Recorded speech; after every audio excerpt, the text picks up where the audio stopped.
Баршаңызға сәлем. Бүгін 2 сынып қазақ тілі 124-ші сабақ.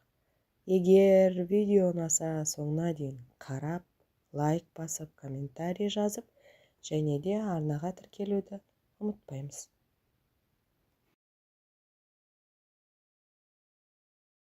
Сын есімді қайталау.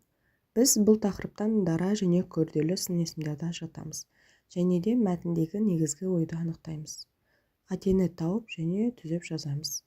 14-ші жаттығу. Мәтінді тыңда. Ұшақ пен тікұшақ. Әуежайда 2-3 күннен бері ұшақ пен тікұшақ қатар тұрған еді. Бір кезде ұшақ, осы саған таң қаламын деді көршісіне қарап. Өзің тым шабан ұшасың. Сенімен салыстырғанда жай ұшатыным рас. Есесіне мен бір орында қалықтап тұра аламын. Көкке көтерілгеннен кейін бір орында қалықтап тұрудың қажеті не? Осылай деді де ұшақ тікұшақтың жауабын күтпестен ұша жөнелді. Кенет ұшақ төменге көз салса, бір кеме суға батып барады екен. Құтқарушылар бір орында қалықтап тұрған тікұшақтан арқан саты түсіріп, кемедегі адамдарды құтқарып жатыр. Өзінің орынсыз сөзіне ұялған ұшақ бұлттардың арасына кіріп кетті. Тыңдаған мәтін бойынша өз ойыңды айт. Бұл мәтінде ұшақ пен тікұшақтың әңгімесі арқылы адамдарға сырттай баға берудің дұрыс еместігі көрсетілген. Әркімнің өз міндеті мен пайдасы бар. Тікұшақтың жай ұшатыны оның кемшілігі емес, керісінше бір орында қалықтап тұра алуы үлкен артықшылық екенін көрсетеді. Мәтіндегі негізгі ойды анықта. Мәтіндегі негізгі ой адамдарды немесе қандай да бір затты сыртқы ерекшелігіне қарап бағалауға болмайды. Әркімнің өз артықшылығы мен орны бар. Ұшақтың қандай түрлерін білесің? Ұшақтың жолаушылар ұшағы, жүк ұшағы, жауынгерлік ұшақ және де тағы да басқа көптеген ұшақтың түрлері бар.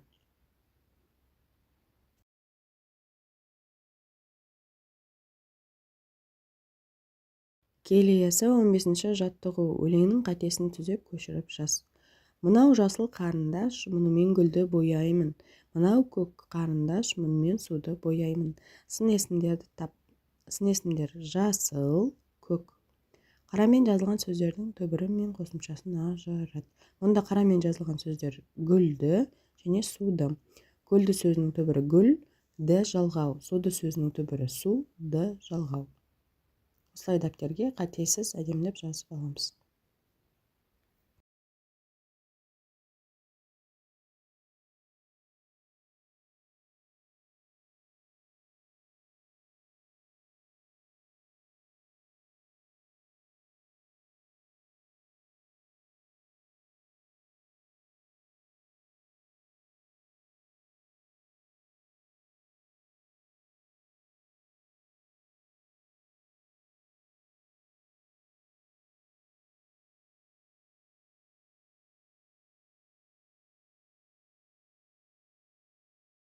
Келесі шығармашылық үзіліс. 16-ші жаттығу. Берілген әріптер қатарында жасырынған сын есімдерді тауып жаз. Мұнда бізде көк, әдемі, лас, ала, ақ, ірі, таза, қысқа, сарғыш деген сын есімдер берілген. Яғни бұл түргөздердің ішінде қызыл әріптермен жазылған.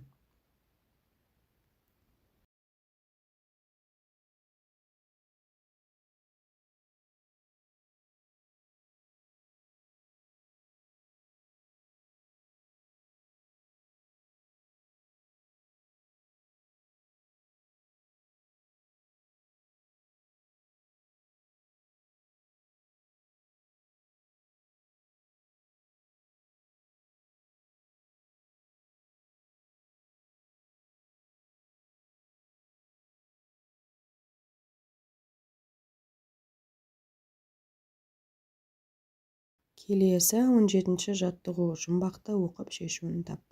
Адам көтерген көк ала шатыр қалқып келе жатыр. Бұл жұмбақтың жауабы парашют. Сын есімдерді тап, дара күрделі екенін айт. Мұндағы сын есім көк ала. Бұл күрделі сын есім.